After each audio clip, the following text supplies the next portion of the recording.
ஐரோப்பாவில் குரு ஜிஎஃப் என்ற ஒரு பகீர் இருந்தார். அவர் துறவியாகிவிட்டார். யாராவது அவரிடம் சாதனை பக்தி கற்கச் சென்றால் அவர்களிடம் எதையும் செய்ய விட மாட்டார்.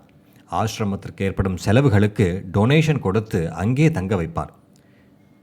எதையும் செய்ய வேண்டாம், அங்கேயே இருங்கள், அவ்வளவுதான். எப்போதாவது குருவின் பார்வை உங்கள் மேல் பட்டால், அவருக்கு உள்ள ஆனந்தம் வந்துவிட்டால், அவர் ஸ்டாப் என்று சொன்னால் அதே இடத்தில் நீங்கள் நின்றுவிட வேண்டும். கீறிக்கொண்டிருந்தாலும், உணவு உண்டு கொண்டிருந்தாலும், தலையை சொரிந்து கொண்டிருந்தாலும் அந்த நிலையிலேயே நின்றுவிட வேண்டும். எங்கேயாவது பார்த்து கொண்டிருந்தால், தலையை திருப்பி இருந்தால் அந்த திருப்பிய நிலையில் இருக்க வேண்டும். ஸ்டாப் என்ற கட்டளைக்கு எதிராக வேறு உத்தரவு வரும் வரை அந்த ஸ்டாப் அதே ஸ்டாப் ஆகும். சிலர் அவர்களின் ஆசிரமத்தில் சென்று அவர்களுடன் சாதனை செய்கிறார்கள். அதுவே சாதனை. சாதாரண வாழ்க்கை வாழ்வது போலவே ஆசிரமத்தில் சேவை செய்ய சாப்பிடுகிறார்கள், குடிக்கிறார்கள், எப்படியோ அப்படியே நடக்கிறது. வேறு எந்த தியானம், சமாதி போன்றவை இல்லை. ஸ்டாப், நிறுத்து. இப்படி பல ஆண்டுகள் நடந்த பின் ஜிஎஃப் 21 சீடர்களை தேர்ந்தெடுத்தார். இவர்களின் இறுதி பரீட்சை எடுக்க வேண்டும் என்பதற்காக அவர்கள் காட்டுப்பகுதியில் தங்கினர். வேறு வேறு இடங்களில் டென்ட்டுகள் அமைத்தனர்.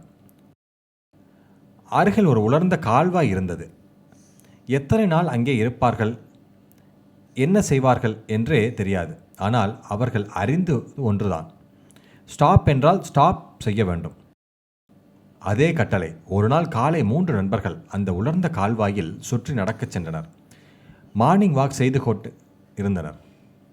அப்போது கூடாரத்தில் அமர்ந்திருந்த குரு ஜிஎஃப் ஒரு ஆணை கொடுத்தார். ஸ்டாப் என்று. அவர்கள் நின்று விட்டார்கள்.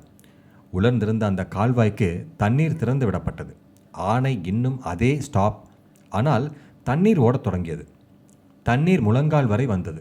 ஒருவன் நினைத்தான், ஸ்டாப் உலர்ந்த இடத்தில் கொடுக்கப்பட்டது, இப்போது நனைந்து கொண்டிருக்கிறோம், இப்போது என்ன செய்வது? ஆனால் இல்லை, ஸ்டாப் என்றால் ஸ்டாப் தான், ஆணை என்றால் அதே ஸ்டாப். சிறிது நேரம் நின்றான். ஆனால் மனம் தடுத்தது. அதை புரிய வைத்து சிறிது நேரம் நின்றான். கோடை வரை நன்னீர் வர வர அந்த ஒரு நபர் வெளியேறிவிட்டான். சிறிது நேரத்தில் 2வது சீடனும் வெளியேறினான். 3வது சீடன் யோசித்தான், இப்போ என்ன செய்வது? ஸ்டாப் என்றால் ஸ்டாப் தான், ஆனால் சட் கட் பட், ஆனால் எப்படியோ, இல்லை என்றால் இப்படி பல காரணங்கள். இவை எல்லாம் மனிதனை சுழற்றி விடுகின்றன. இது சரிதான், ஆனால் என்ன ஆகும் என்ற எண்ணங்கள். ஆணை என்றால் ஆணை என்று நின்றான். தண்ணீர் உயர்ந்து மார்பளவுக்கு வந்தது. அது அதி தீவிரமாக ஓடவில்லை. ஓடையை மறைத்து வைத்திருந்ததால் அந்த பகுதி மெதுவாக நிரம்பிக் கொண்டே போனது. அந்த ஓடை முழுவதும் நிரம்பியது. தண்ணீர் மேலும் மேலும் உயர்ந்தது. தோல் அளவுக்கு வந்தது. அவன் யோசித்தான், தண்ணீர் தோல் வரை வந்துவிட்டதே, இப்போது மூழ்கி போனால் இந்த சாதனைக்கும் என்ன பயன்? ஆனால் உள்ளத்திடம் சொன்னான், இல்லை, உன் தர்க்கம் இங்கே வேலை செய்யாது. ஆணை என்றால் ஆணை, ஸ்டாப் என்றால் ஸ்டாப். தண்ணீர் இன்னும் மேலே உயர்ந்தது. இப்போது சுவாசிக்க வேண்டும் என்றால் மேலே தலையை உயர்த்த வேண்டும். அது ஸ்டாப் என்ற கட்டளைக்கு விரோதமாகிவிடும். அதனால் வெளியேற வேண்டியதுதான். ஆனால் அவன் நினைத்தான், இல்லை, ஸ்டாப் என்றால் ஸ்டாப்.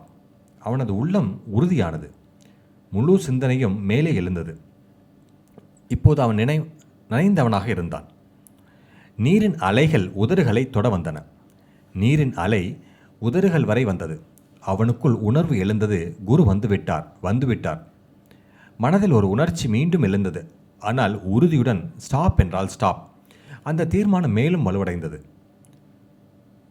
இவ்வாறு வாழ்க்கை மற்றும் மரணம் இரண்டிற்கும் நடுவே சில நொடிகள் மட்டும் இருந்தன. அந்த சில நொடிகள் மிகவும் தீர்மானமானவை. முழு சிந்தனையும் ஒரே நிலை, ஸ்டாப் என்றால் ஸ்டாப்.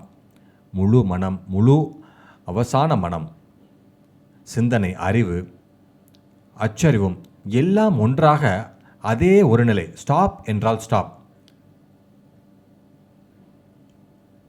அந்த நிலையிலே அவ்வளவிலே குருஜி ஓடி வந்தார். நன்றி நன்றி நன்றி என்று கூறினார். இப்போது நீ 5 பூதங்களை கூட நிறுத்தி வைக்க முடியும். அந்த ஸ்டாப் என்ற உச்ச நிலைக்கு நீ சென்று விட்டாய். உன் ஆணையால் மேகங்கள் பொழியவும் நிறுத்திக்கொள்ளவும் முடியும். அதே ஆணையால் அவை அடங்கிவிடும். உன் கட்டளையால் ஓடிக்கொண்டிருக்கும் வண்டியும் நிறுத்தப்பட முடியும். இந்த 3வது மையம் மிக முக்கியமானது. 5 பூதங்களின் மீது பெரிய பகுதியளவில் சாதகர் வெற்றி பெறுகிறார்.